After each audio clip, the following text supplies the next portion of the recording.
क्यों वहीदा रहमान के लिए लड़ पड़े थे देवानंद? क्यों रिजेक्ट कर दिया था वहीदा रहमान को फिल्म गाइड के लिए डायरेक्टर ने? आइए जानते हैं। हेलो दोस्तों, वहीदा रहमान का नाम जब भी लिया जाता है उनकी फिल्म गाइड ज़रूर याद की जाती है, लेकिन आप जानते हैं कि इस फिल्म के लिए वहीदा रहमान डायरेक्टर की पहली पसंद ही नहीं थी। लेकिन देवानंद हर हाल में वहीदा को ही अपनी फिल्म में कास्ट करना चाहते थे। देवानंद के साथ ही वहीदा रहमान ने बॉलीवुड डेब्यू किया था। देवानंद और वहीदा की साल 1956 में आई फिल्म सीआईडी सुपरहिट रही। इस फिल्म में वहीदा रहमान का अभिनय देख देवानंद उनसे खूब प्रभावित हुए थे। इस फिल्म के बाद इस जोड़ी ने गाइड में काम किया और बॉक्स ऑफिस पर ज़बरदस्त कमाई की। विजय आनंद के निर्देशन में बनी इस फिल्म ने सफलता का इतिहास रच दिया था। आपको जानकर हैरानी होगी, इस फिल्म के लिए वहीदा रहमान को पहले रिजेक्ट कर दिया गया था, लेकिन देवानंद की पहली और आखिरी पसंद सिर्फ और सिर्फ वहीदा रहमान ही थी। 60-70 के दशक की मशहूर एक्ट्रेस वहीदा रहमान आज भी एलिगेंट लगती है, लेकिन गाइड फिल्म के समय उनके लुक की वजह से डायरेक्टर ने फिल्म में लेने से इनकार कर दिया था। गाइड हिंदी में और द गाइड इंग्लिश में बनाई गई थी। वहीदा ने एक इंटरव्यू में बताया भी था कि गाइड फिल्म के हिंदी डायरेक्टर चेतन आनंद और अंग्रेजी के डायरेक्टर टेड मुझे फिल्म में लेना नहीं चाहते थे।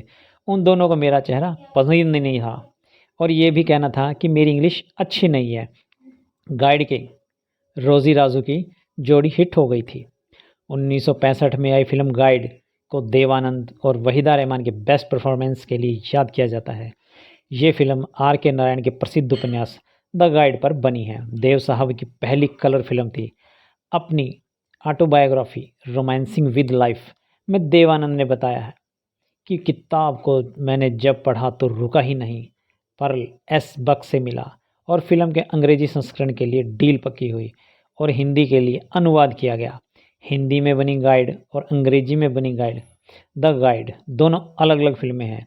हिंदी फिल्म की कहानी को उस समय के भारतीय दर्शकों के हिसाब से फिर से गढ़ा गया। राज खोसला पहले डायरेक्ट करने वाले थे फिल्म को। मीडिया रिपोर्ट्स की माने तो गाइड को पहले राज खोसला डायरेक्ट करने वाले थे और उनके साथ वहीदा रहमान का किसी बात पर विवाद हो चुका था। नाराज़गी ऐसी थी कि उनके साथ किसी फिल्म में काम करने के लिए तैयार नहीं थी। देवानंद साहब अपनी इस फिल्म में वहीदा रहमान को हर हाल में लेना चाहते थे। जब उन्हें पता चला कि वहीदा रहमान के इनकार के पीछे राज घोंसला है, तो फ़ोन करके उन्हें काफ़ी समझाने बुझाने की कोशिश की, लेकिन वहीदा अपना फैसला बदलने को तैयार नहीं थी। निर्माता देवानंद साहब थे और वह हर हाल में वहीदा को रोज़ी के रोल में देखना चाहते थे, लिहाजा फिल्म के डायरेक्टर ही बदल दिए गए। चेतन आनंद को वहीदा पसंद नहीं आई। गाइड के निर्देशन का जिम्मा देवानंद के भाई चेतन आनंद को सौंपा गया। चेतन ने वहीदा के साथ काम करने से ही इनकार कर दिया। वहीदा अंग्रेज़ी बोलना नहीं जानती थी और उनका लुक भी उनसे कुछ खास पसंद नहीं था। कहते हैं कि देवानंद रोज़ी की भूमिका में वहीदा को कास्ट करने के लिए ज़िद पर अड़ गए थे। देव साहब ने कह दिया था कि मुझे कोई फ़र्क नहीं पड़ता, फिल्म की रोज़ी सिर्फ वहीदा रहमान ही होगी। प्रिया राजवंश को कास्ट करना चाहते थे चेतन आनंद। वहीदा रहमान ने एक इंटरव्यू में ये बताया था कि चेतन साहब प्रिया राजवंश को गाइड में लेना चाहते थे, लेकिन देव साहब को डांसर चाहिए थी और प्रिया डांस नहीं कर सकती थी। फिर इस फिल्म के निर्देशन का जिम्मा विजय आनंद को मिला। उन्होंने एक शानदार तरीके से फिल्म बनाई और इस फिल्म ने एक इतिहास ही रच दिया।